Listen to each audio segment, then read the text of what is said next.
कह रहे हैं कि आप दिल के विशेषज्ञ डॉक्टर हैं। महाराज जी, आपने बताया कि जैसे कि आप बताते हैं कि एक बार कोई पुरुष किसी अन्य महिला को किसी अवस्था में देख लेता है तो उसका जीवन नष्ट हो जाता है, पर डॉक्टर होते हुए महिला मरीजों की जांच करनी पड़ती है। अगर बिना किसी कुभाव से ये सेवा मानकर किया जाए तो इसका कोई हानि तो नहीं होगी? नहीं, बिल्कुल नहीं होगी।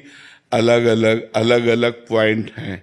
हम किसी को गलत ढंग से देखते हैं तो एक अलग बात होती है, और उन्हीं द्वारों पर रोग हो जाए तो डॉक्टर उन्हीं द्वारों का ऑपरेशन करता है, तो वो कोई उसके लिए पाप या उसकी मनोमालिन्यता थोड़ी है। वो तो उसकी रोग निवृत्ति के लिए है। मान लो शरीर है, किसी भी अंग में कुछ ऐसा हो सकता है, तो उस अंग के हमारे जो रोग निवृत्ति के ज्ञान हैं उनके द्वारा हम उसे गंदी भावना से नहीं देखते। अच्छा, जैसे मानो अंग प्रत्यंगों में या प्राइवेट पार्टों में रोग हो जाते हैं तो उनको कोई काम थोड़ी सताता है, उनके अंदर कोई गंदा भाव थोड़ी आता है।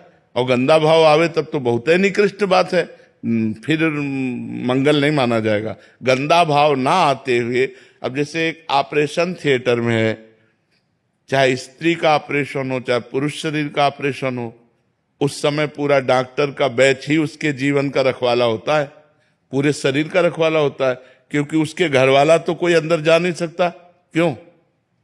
घर वाला तो कोई ऑपरेशन थिएटर के अंदर जा नहीं सकता।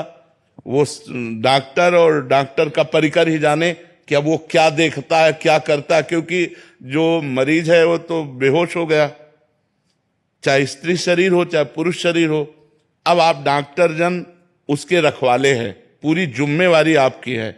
जहां जो ऑपरेशन करना है जैसा, वो आपकी जिम्मेदारी। आप वहां क्या करते हैं वो सबसे बड़ा डॉक्टर देख रहा है, भगवान। जो आप कर्म करेंगे वही आपको भोगना पड़ेगा।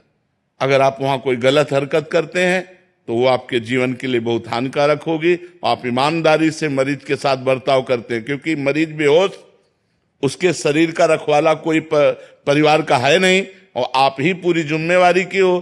तो हमें लगता है 1000-2000 डॉक्टर में किसी एक की ऐसी मनोमालिन्यता हो तो नहीं कह सकते, नहीं, बकाया बड़ी ईमानदारी से मरीज के साथ बर्ताव किया जाता है और वो भगवान की पदवी प्राप्त करता है। लोग कहते भी डॉक्टर भगवान का दूसरा स्वरूप है, ऐसा माना जाता है। वो इसीलिए माना जाता है कि वो पूरी ईमानदारी से बर्ताव करता है। तो हमें लगता है ऐसी परिस्थितियों में ये कोई पाप नहीं है।